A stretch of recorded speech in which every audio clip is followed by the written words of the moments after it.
Believe it or not, in its heyday, it was a no-joke facility. Now it's a municipal course owned and operated by the city.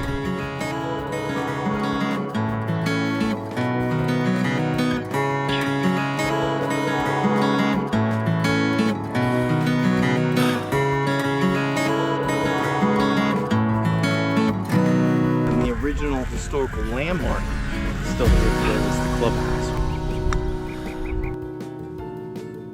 I'm sitting by the wayside downtown. I'm sitting by the wayside. And really the biggest surprise here is the history behind the course, the Planters Peanuts Company, and how that was the foundation of the golf course, really. You got the farm, and you got the original clubhouse, which has reminiscences of the Planters' history. We're going to talk all about the history here on this episode, and we're going to walk through the front nine of this golf course. Walking through the first hole, really my impressions, private course here. Historicals, really nice.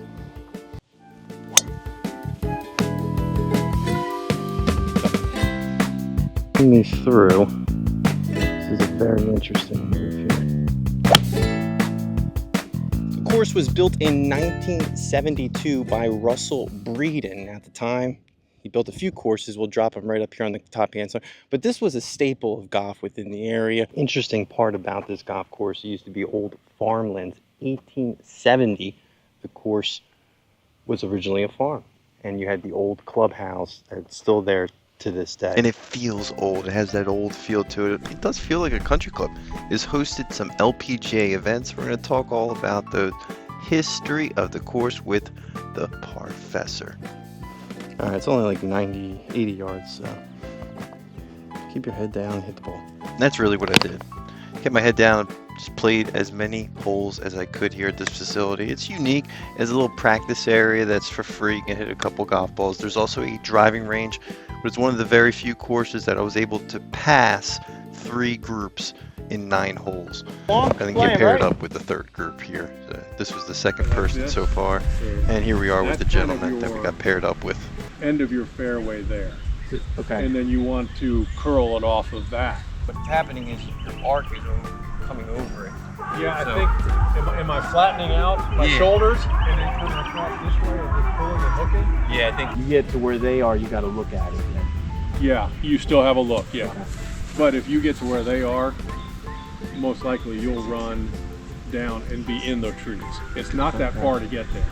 It's only 200 yards to get to their cart. It always looks kind of weird, Yeah. but that keeps you a little bit more level through. Okay. Now the Google rating at this facility is a 4.6 out of 5 with 354 golf reviews to choose from. It is, one would say, a influencer hangout spot with DOD King kind of originating from this golf course. Now being built in 1973, being over 7,000 yards, kind of question what kind of major updates did it have. 2003 under Tom Clark and Associates, we saw some well-rested renovations on the course. Now, the history of the course was built for LPGA events. The Chester Classic in the 80s took place here to host many amateur and professional events, and also the DOD has hosted a couple of his versus events as well. You don't see any of that in the pro shop. It's not like you can buy any of his merch or pictures, none of that, which I was kind of surprised. Now the course itself stretches a total of 7,007 yards from those bag tees. You want to play the reds, just under 5,000. Now the slope of this golf course is about a 138 from the championship tees with a rating of 74.4. Number 18 is the historical and legendary and most difficult hole in the Hampton area, and is waiting for you to challenge, at least on their website. Open to play and maybe sneak out after this. Just play that 18th hole, get some footage of it. That just wasn't the case. Maybe in the future we'll go out there and play it. That's the Professor, an independent golf channel focused on fun, affordable golf in your area.